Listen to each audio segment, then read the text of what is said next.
बिस्मिल्लाहिर्रहमानिर्रहीम अस्सलाम वालेकुम। I am Afiya. Welcome to my channel cook and nook. आज मैं आपके साथ स्प्रिंग रोल की एक बहुत ही डिफरेंट सी और बहुत ही यूनिक सी रेसिपी शेयर करने वाली हूँ, जिसको हमने चिकन और वेजिटेबल दोनों के साथ बनाया है, लेकिन इसकी रेसिपी बहुत ही अलग है। वैसे तो मेरे चैनल पे स्प्रिंग रोल की रेसिपी ऑलरेडी मौजूद है, जिसको आप जाकर डिस्क्रिप्शन में देख सकते हैं, तो मैं उसका लिंक दे दूँगी। लेकिन इस रेसिपी को भी ज़रूर ट्राई कीजिए, बहुत ही मज़े की, बहुत ही क्रिस्पी स्प्रिंग रोल बन के तैयार होते हैं। आप इसको बनाइए और फ्रीज़ कर दीजिए। आगे रमज़ान आ रहे हैं, रमज़ान में बहुत ज़रूरत पड़ती है इस तरह की चीज़ों की, तो हमारे पास रेडी होते हैं, फ्रीज़ होते हैं, तो हम जब भी चाहें आराम से ईज़िली इसको निकाल कर फ्राई करके सर्व कर सकते हैं। तो चलिए इस मज़ेदार सी यम्मी सी रेसिपी को स्टार्ट कर लेते हैं। तो हमने 300 ग्राम चिकन लिया था, जिसको हमने बहुत छोटे क्यूब्स में कट करके रखा हुआ था, और उसमें हमने डाल दिया 1 टीस्पून अदरक लहसुन का पेस्ट, और 2 से 3 टेबल स्पून हम इसमें डाल रहे हैं शेज़वान सॉस। तो हमने शेज़वान सॉस का यूज़ किया, इससे बहुत ज़बरदस्त सा फ्लेवर आएगा। साथ ही इसमें हमने डाल दिए half tea spoon salt, 1 table spoon vinegar, 1 table spoon soya sauce, और साथ ही इसमें हमने डाल दिए black pepper half tea spoon के करीब। तो इन सब चीज़ों को हम डाल के इसको थोड़ी देर के लिए मैरिनेट होने के लिए छोड़ेंगे। तकरीबन 15 मिनट के लिए हम इसको मैरिनेट करेंगे। उसके बाद हम इसका अगला प्रोसेस करेंगे। तो यहाँ पर देखिए हमारे 15 मिनट हो गए हैं, तो हमने एक कढ़ाई ले ली है, इसमें हमने 2 से 3 टेबल स्पून ऑयल डाल दिया था, और अब हमने इसमें अपना मैरिनेटेड चिकन डाल दिया, और इसको हम अच्छे से फ्राई करेंगे ऑयल में। जब तक कि इसका कलर वाइट नहीं हो जाता, तो हम इसको ऑयल के साथ अच्छे से फ्राई कर लेंगे। और हमने फ्लेम को हाई किया हुआ था, तो जैसे ही ये फ्राई हुए हमने इसको कवर कर दिया, और कवर करके हमने इसको 10 मिनट तक हम इसको कुक करेंगे। तो चिकन ने इस पे पहले पानी छोड़ा, उसके बाद हमने इस पानी को ड्राई कर दिया है।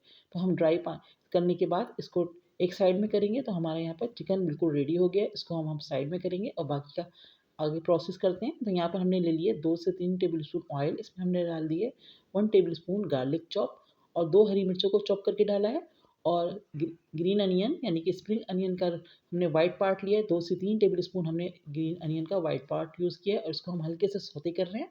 साथ ही इसमें हम डालेंगे 1 कप कैरेट, जिसको हमने जूलियन कट किया हुआ है, और 1 कप ही हमने इसमें डाल दिए कैप्सिकम। फुल फ्लेम पे हम इस वेजिटेबल को फ्राई करेंगे अच्छे से, और उसके बाद हम इसमें डालेंगे 2 कप कैबेज, जिसको हमने लंबाई में पतला सा बारीक सा कट करके रखा हुआ था। तो इसमें हमने कैबेज को भी ऐड कर दिया है, और फ्लेम को हमने हाई रखा हुआ है। अगर हम स्लो फ्लेम पे करेंगे तो अपनी सारी सब्जियां जो हैं वो पानी छोड़ सकती हैं, तो हमने इसको फुल फ्लेम पे फ्राई करना है।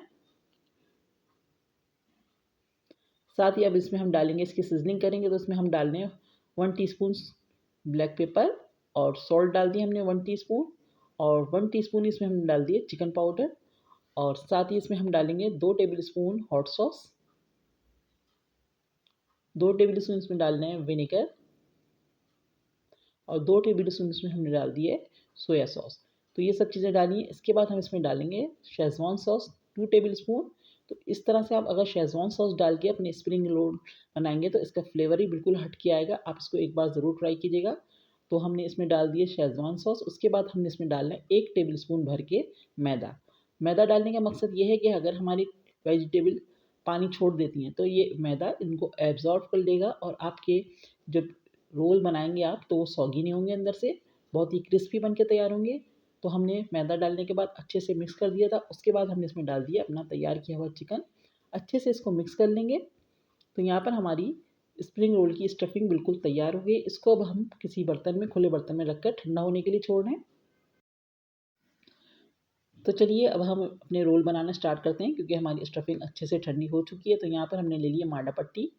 तो इसमें हम डालेंगे 2 टेबल स्पून भर के स्टफिंग। आप अपने हिसाब से स्टफिंग कर सकते हैं। अब हम इसको अंदर की तरफ प्रेस करते हुए टाइटली रोल बनाना स्टार्ट करेंगे।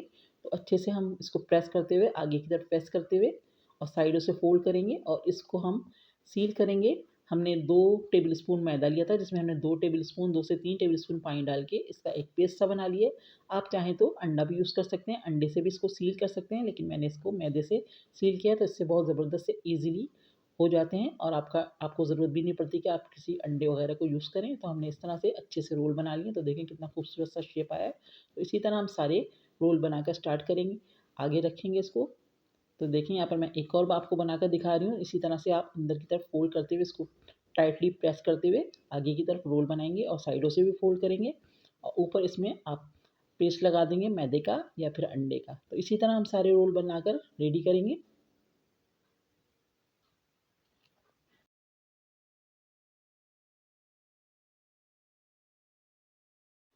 तो देखिए हमने सारे रोल बना लिए और अब हम इसको किसी भी एक खुले बर्तन में रखेंगे सेट होने के लिए। मैंने एक ट्रे ले लिए और इसको हम इसी तरह से करके हम इसको फ्रीज़ करेंगे पहले खुले, ताकि अच्छे से सेट हो जाएँ।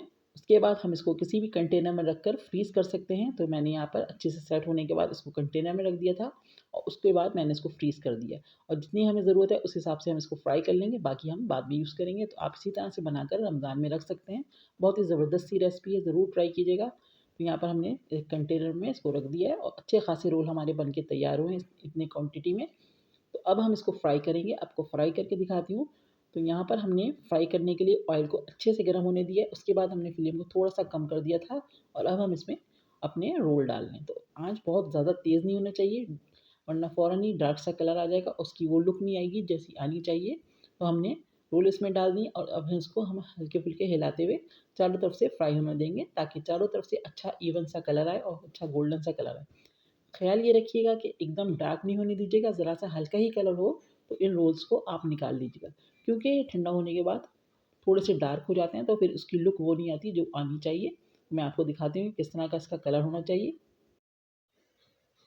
तो देखिए हल्का-हल्का सा इसमें कलर आना शुरू हो गया और बिल्कुल हल्का ही कलर हो तो आप इसको फ़ौरन ही निकाल लीजिएगा। क्योंकि जैसे ही ये ठंडे होंगे तो ये अपना कलर और डार्क कर लेंगे। अगर आप ज़्यादा फ्राई कर देंगे तो जब आप इसको निकालेंगे तो इसका बहुत ही डार्क सा ब्राउन सा कलर आएगा, तो वो अच्छा नहीं लगता देखने में भी। यहाँ पर देखें कितना खूबसूरत सा गोल्डन सा कलर आया है, तो बस इतना ही हमें कलर रखना है और अब हम इसको सर्व कर देंगे किसी भी केचअप के साथ। तो आई होप कि आज की आपको वीडियो बहुत पसंद आई होगी, देखने में ही मज़े के लग रहे हैं। तो ज़रूर ट्राई कीजिएगा इस रेसिपी को। वीडियो पसंद आए तो प्लीज़ लाइक एंड कमेंट्स करके अपना फीडबैक ज़रूर दीजिएगा। चैनल पर नए हैं तो प्लीज़ मेरे चैनल को सब्सक्राइब कर दें। नेक्स्ट वीडियो के साथ इंशाल्लाह बहुत जल्द आऊँगी। दुआओं में याद रखिएगा। अल्लाह हाफ़िज़।